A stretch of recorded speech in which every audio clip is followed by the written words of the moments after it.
La Jeune Chambre internationale Abidjan-Lagune a offert 500 livres au groupe scolaire Mputo de Cocody. Il n'y a plus aucun cas confirmé de fièvre hémorragique Ebola en République démocratique du Congo, avec la sortie hier mardi de la dernière patiente encore hospitalisée dans un centre de traitement selon l'OMS. Bonsoir, merci de suivre le 19h. 500 livres, c'est le don fait par la Jeune Chambre internationale Abidjan-Lagune au groupe scolaire Mputo dans la commune de Cocody. Un don d'une valeur de 3 millions de nos francs et qui va permettre d'accompagner les enfants dans leur apprentissage. Nous Sangaré, Pagasorokoni. Outil d'instruction, d'éducation, de connaissance et d'évasion, le livre est un maillon important dans l'apprentissage des enfants. Depuis 2018, donc, la Jeune Chambre Abidjan-Lagune a inscrit sa distribution dans son plan d'action. Cette année, c'est le groupe scolaire Mputo qui en est l'heureux bénéficiaire. 500 livres, c'est le don de la JCI Abidjan-Lagune à cet établissement scolaire situé dans la commune de Cocody.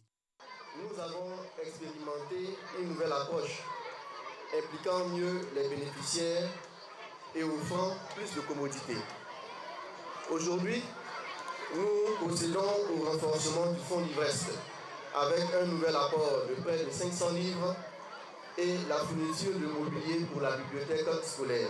La particularité est que chaque classe de l'EPP Mputo 1 disposera de son mobilier et de sa dotation en livres disponibles au sein de la classe.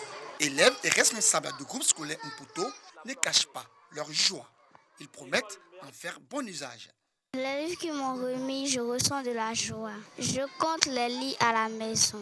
Ça va m'aider beaucoup, mon vocabulaire. Ces livres accompagnés de mobilier estimés à 3 millions de francs CFA. Réseau de jeunes leaders, la Jeune Chambre Abidjan-Lagune se veut une organisation au service de la société. 19 auditeurs seront très bientôt des experts en transport et aménagement urbain. Le lancement de leur master professionnel a eu lieu le 28 février dernier lors d'une cérémonie à l'antenne de l'Institut national polytechnique Houphouët-Boigny à Cocody. On en parle avec Colette Ilboudo, Pagasorokoni. Ce sont 19 auditeurs, dont 6 femmes, de la première promotion du master professionnel en transport et aménagement urbain qui démarrent leurs activités, celle de développer et d'œuvrer au succès d'une expertise en développement urbain, en économie des transports et de logistique en vue d'appuyer le développement urbain durable de l'agglomération du Grand Abidjan. Mes condisciples et moi serons infiniment reconnaissants à l'endroit des initiateurs de ce projet de la possibilité de compléter notre formation par un voyage d'études autour d'un modèle réussi d'aménagement urbain. Nous prenons l'engagement ici et maintenant d'œuvrer au succès de cette formation en créant un cadre favorable aux échanges des compétences. Autorités étatiques et partenaires de ce projet d'intégration Port-Ville du Grand Abidjan ont présenté les objectifs du dit projet. Nous finançons la préparation du master, donc toute l'ingénierie pédagogique, et puis nous allons l'accompagner durant les 6 prochaines années. C'est un projet de 315 millions de dollars. L'idée, c'est de former nos compatriotes dans ce domaine de gestion de la ville, de gestion de l'aménagement urbain, de gestion de la qualité aussi de l'environnement urbain, de l'étendue de la ville, comment on transporte les gens, comment les gens sont logés, comment on articule la mobilité et comment créer la fluidité. C'est ce type de spécialistes que nous voulons contribuer à former. D'une durée de 15 à 18 mois, le master professionnel en transport et aménagement urbain va offrir des débouchés dans les métiers de la maîtrise d'ouvrage urbain, des études urbaines d'aide à la décision, à la planification et à la gestion urbaine. Ce projet est conjointement financé par la Banque mondiale et l'État de Côte d'Ivoire. Un mot de santé, l'Institut national de l'hygiène publique fait le point de ses activités. Le lieu choisi pour cet exercice est le district de Yamoussoukro. L'INHP s'active aussi à dégager des perspectives pour la nouvelle année dans un contexte mondial dominé par de nouvelles épidémies. Seydou Koulibaly, Kader Sogodougou. Optimisation de la gestion des vaccins. Thème du séminaire Bilan et perspectives 2020 de l'Institut national d'hygiène publique, INHP.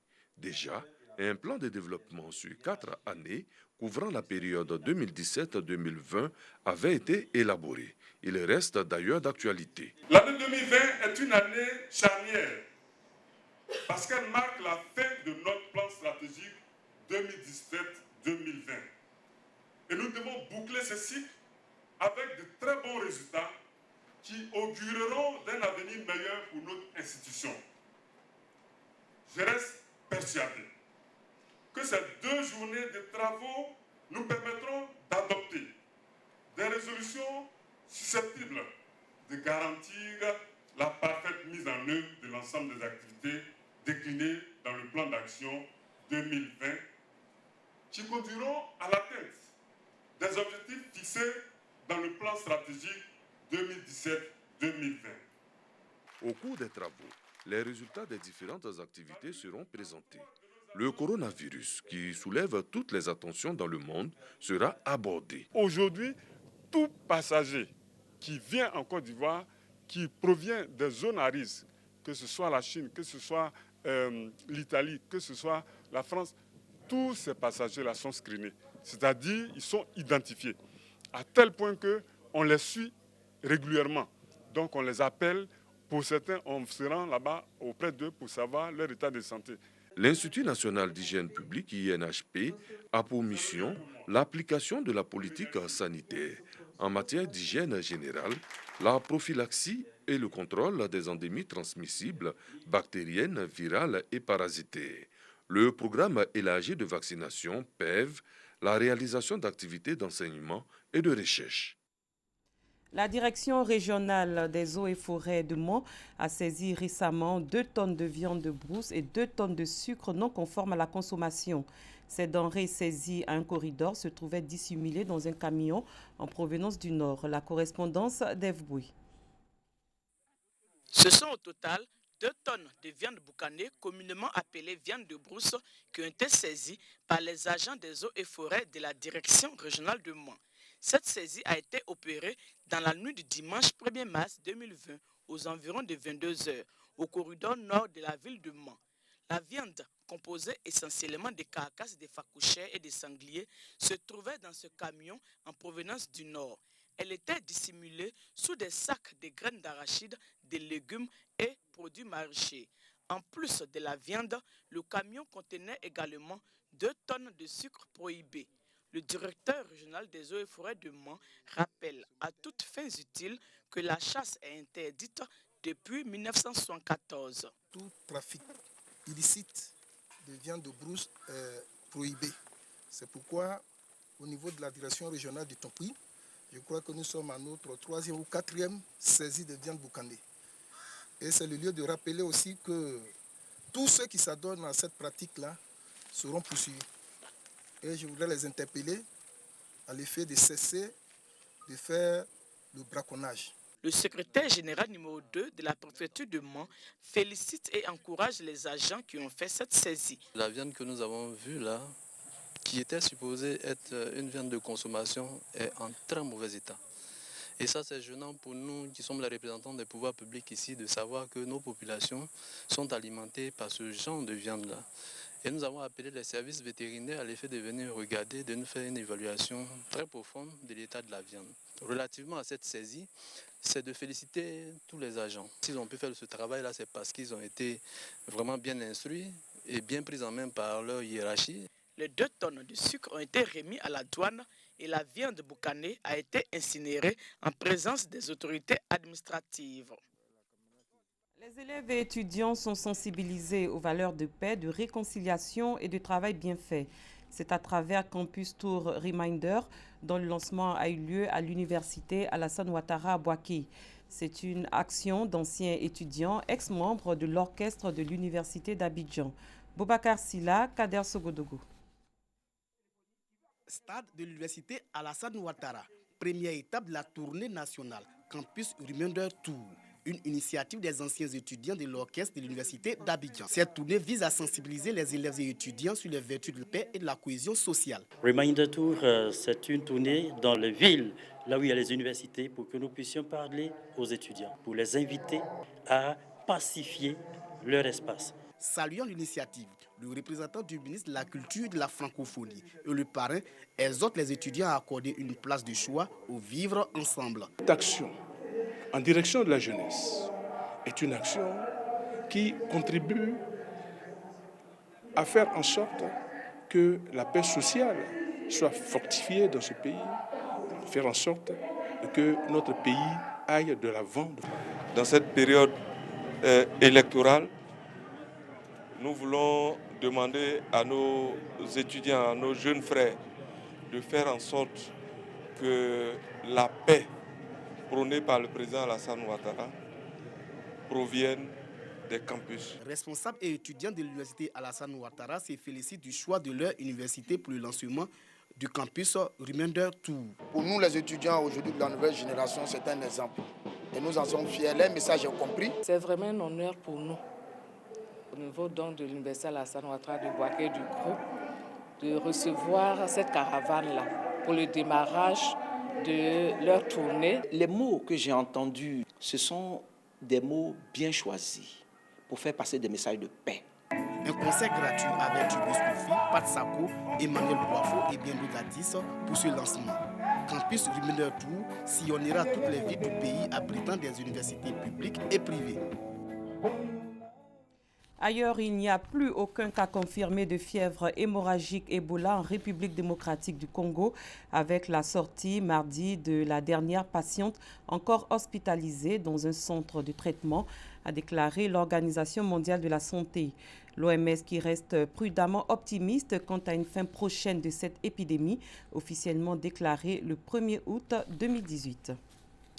La Cour constitutionnelle a confirmé ce mardi la victoire de Faure Gnassingbé à l'élection présidentielle du 22 février dernier avec 70,78% des suffrages. Gabriel Agbeyome Kodjo le suit avec 19,46% et l'ancien chef de file de l'opposition, Jean-Pierre Fabre, a obtenu 4,68%. C'est la confusion totale en Guinée-Bissau. La Cour suprême n'a toujours pas validé les résultats du scrutin. Le candidat Oumaro Sissoko Embalo, donné vainqueur par la commission électorale, a prêté serment la semaine dernière. Le Parlement, qui a lui constaté la vacance du pouvoir, a investi son président conformément à la Constitution. Mais ce dernier a démissionné au bout de quelques heures. Depuis, l'armée a pris les bâtiments stratégiques de la capitale sans prendre position pour un candidat. Au Sénégal, un deuxième cas de coronavirus a été confirmé ce mardi dans l'après-midi. Il s'agit d'un ressortissant français âgé de 80 ans. Ce nouveau patient est arrivé au Sénégal vendredi. Il a été pris en charge et placé en quarantaine à l'hôpital de Fann. Paga Sorokoni. Au Sénégal, un deuxième cas de coronavirus a été confirmé. Il s'agit d'un ressortissant français âgé de 80 ans. Ce nouveau patient est arrivé au Sénégal vendredi. Il a été pris en charge et placé en quarantaine à l'hôpital de Fann. L'état de santé des deux malades ne suscite pour l'heure pas d'inquiétude. Vendredi 28 février, le retraité de 80 ans atterrit au Sénégal.